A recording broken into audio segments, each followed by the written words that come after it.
Okay, I'm gonna do a video hack. This is a Fuji J10. It's a nice little camera. It's an inexpensive camera. It's probably comparable more to an S40. It's a little faster. It's faster than an S40, but the flash range is probably close to an S40.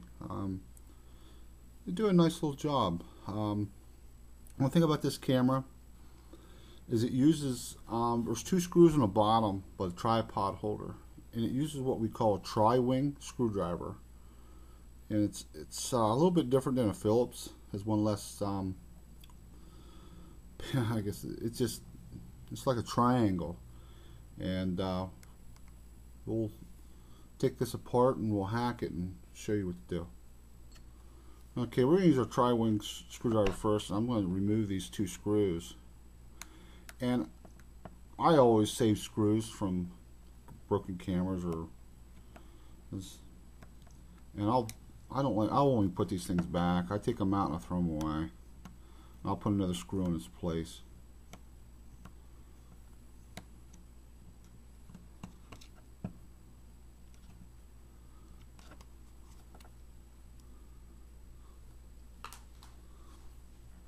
Or you can put it back on because you would have had to already bought the screwdriver. I got the screwdriver out off of eBay for a couple dollars.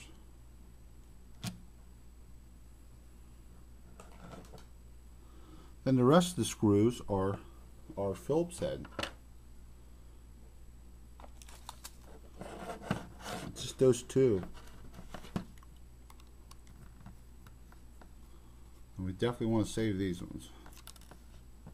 So we'll put them off to the side.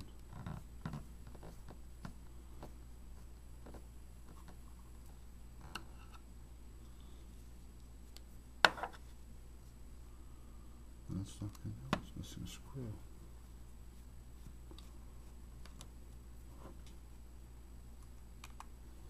This camera I got pretty cheap. It was roughed up, dropped, and banged around.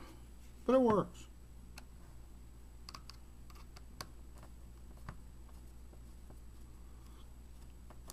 And the reason I say they're cheap, I think I paid $20 for this camera. It works. It did come with the battery, but didn't come with a charger. They do use a Li-ion battery. They're not a big battery, so I would suggest when you do this hack is to hack it for externals. But I have seen the battery, the original battery is a 750 milliamp an hour battery. I have seen some 1400s in the same type of battery. So you can get a bigger battery. There's some catches up here on the top.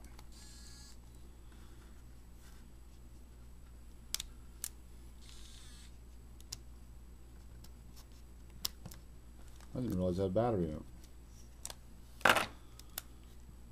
And that's the battery. Use a Li-ion battery.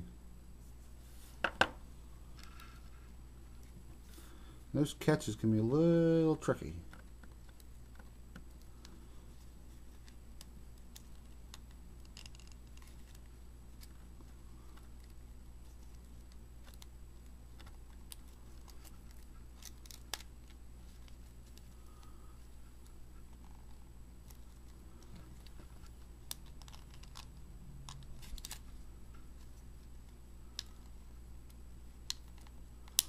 Be a lot tricky.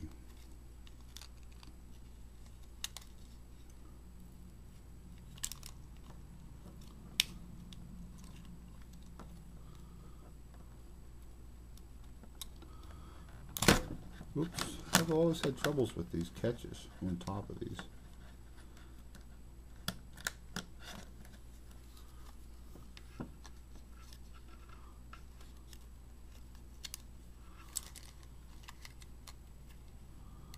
I don't like that LCD flopping around like that. This one doesn't want to let go. There it goes. Well, one side did.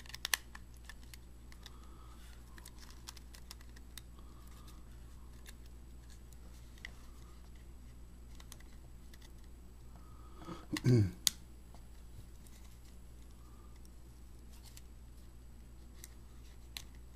it went.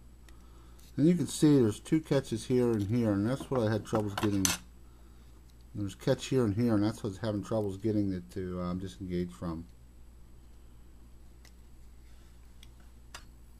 Okay, now I want to take the front off. And that was a whole lot easier than the other part. Let's close that door. And this gives me access to my power on and shutter,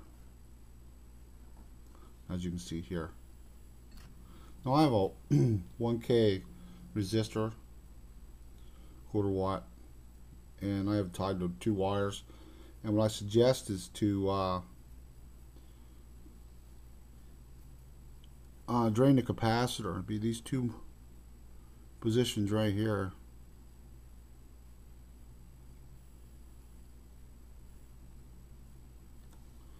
So you want to drain that capacitor.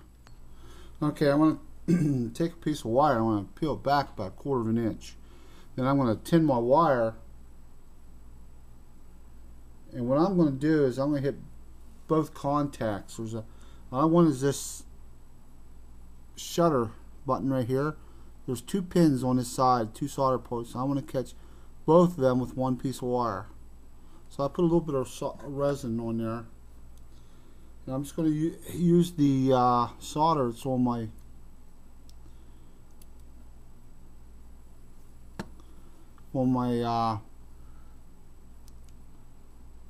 soldering gun. Let's try to get this position. And I'm going to hit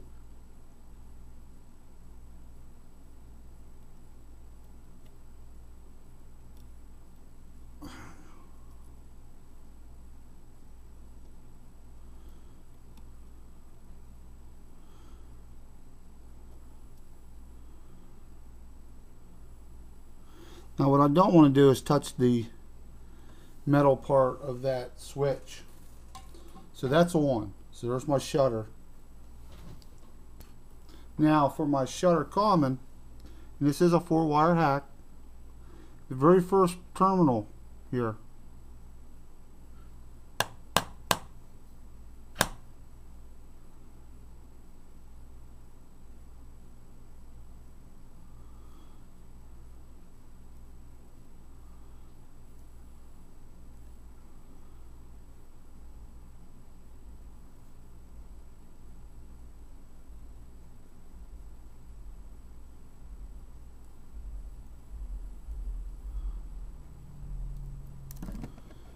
I have my finger stuck. And that's shutter common.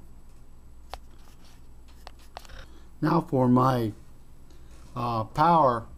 Now this will have a power and a power common. Now you can be the 4th one, and you'll know this because terminal number 5 actually has a number 5 on it. So I want terminal 4 for my power. I'm just going to lay that there.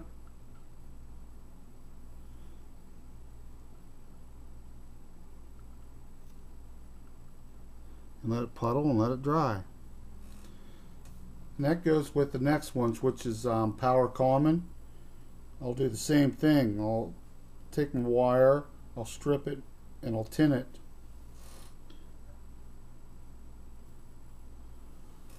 Then trim it and solder it on. And this will be number 5. You'll see a little number 5 at this position. It's one way you know you got things right. Really nice. So lay that on terminal number 5.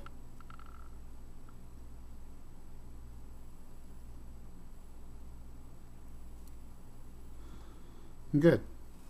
And that's our 4 wires for our hack.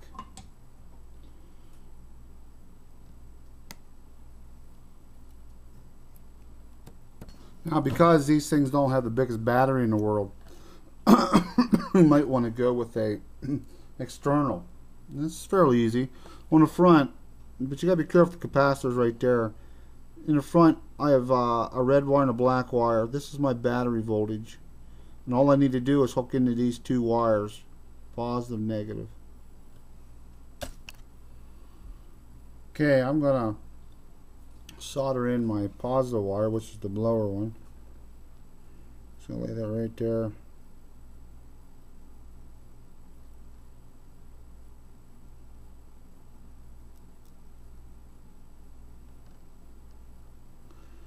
get her to take.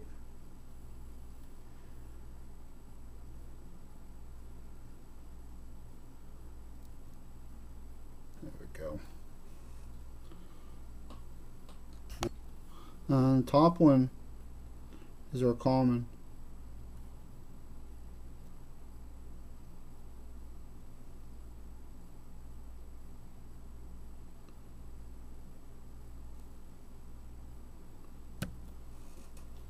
And that's our externals. Okay, now I'm gonna put a piece of tape, but I want to run this wire, my externals right across here, and I want to put the front cover back on.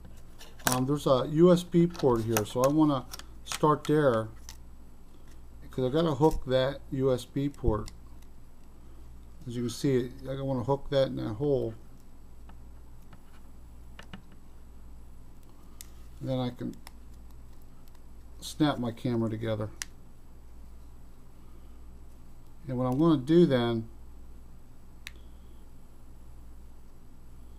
is I want to route my wires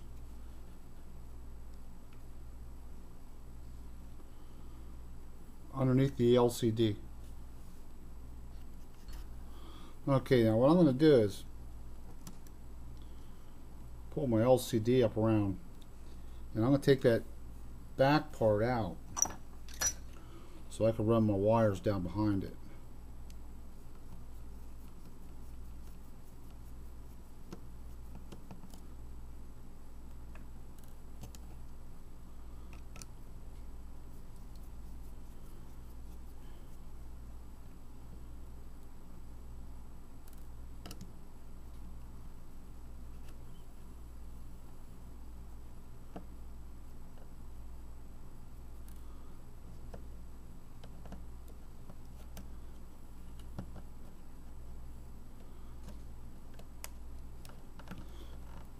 Now the problem with this is it's actually clipped right there. There's a little clip on this side. You got to pull that out, and that's kind of clipped to the lens assembly. So I got to pull out that tab so it unclips off of that, so I can pull it up. Now I can take it out. Now I can route my wires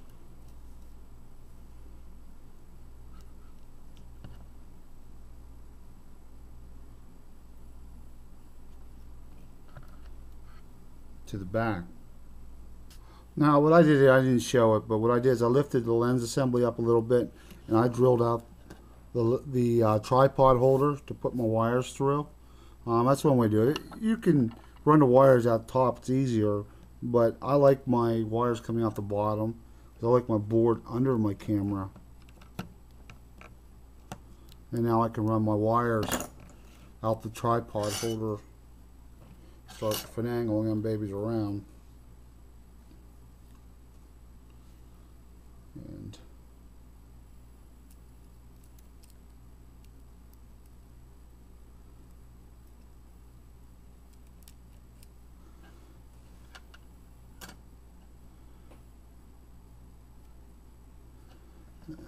doesn't want to cooperate.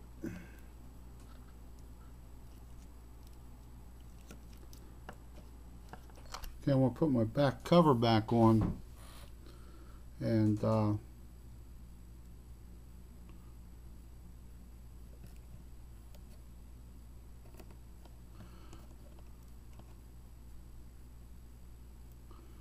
having a hard time holding screws for this.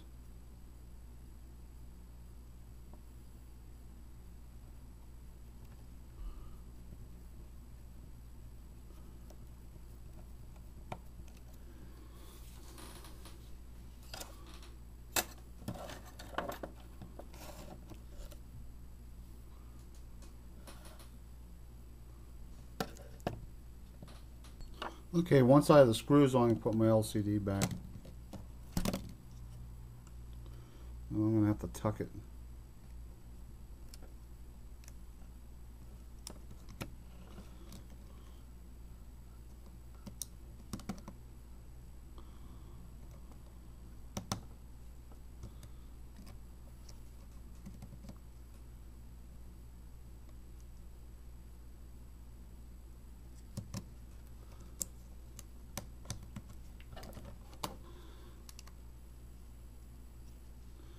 And it can be a little bit of pain, but we kind of get the gist of it. You can take it out, the wires out anywhere else, and you can take them out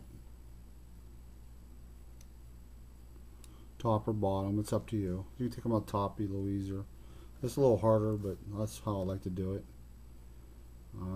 We'll put the back on. Now I'm ready to put my top back on. Got to hook those two little hooks that we had troubles with. We took it apart. It's always easier putting it on than just taking it apart for some reason. I got a wire came out where it's not supposed to. Come on. I just lost my hook in the top.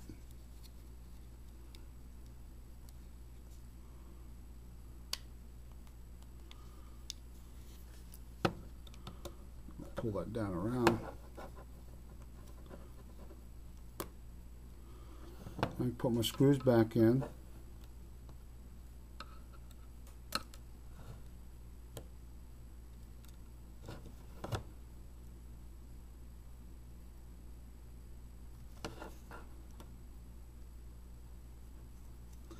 And I used 28 gauge wire for my externals. That way I can get the camera back together. Too high a wire, I'm not going to be able to do that. I'd have to take them out somewhere else.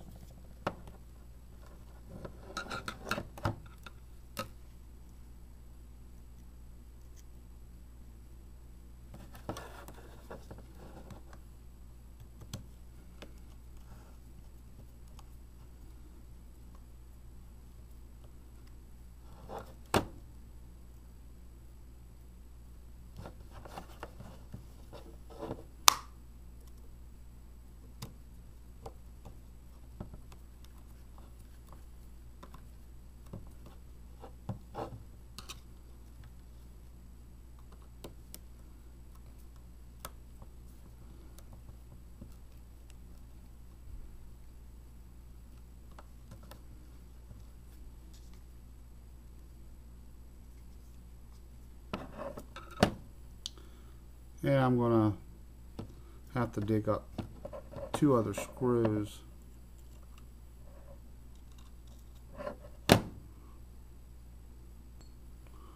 And those two screws, couple screws here. I'm digging up. Those two are the ones that had the tri-wing. I'm putting a regular screw in.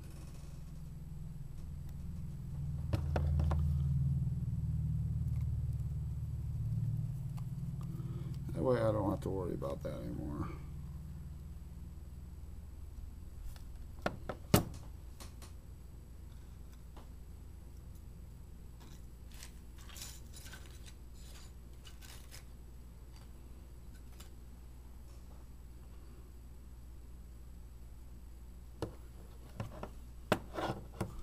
And last screw.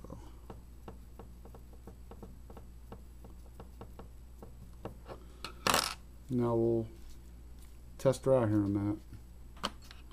Okay, we're going to test it. Now if you remember, red was my power, white was my common. Power common. So we're going to touch. Camera power's up. Now, if you remember, yellow was my shutter. Purple was my shutter common. I'll take a picture.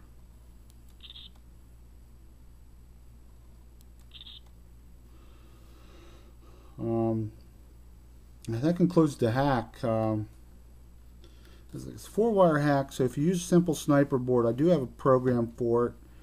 You need a 500 count to turn the button on. The Sony is like a 300 count, so it takes a little bit longer, but the shutter of the picture is pretty much right off the bat.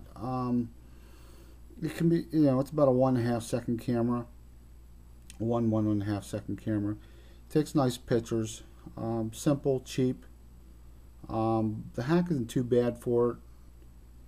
It's a little compact, so it's a little harder to run the wires through where I like to run them, so it's a little more complicated that way.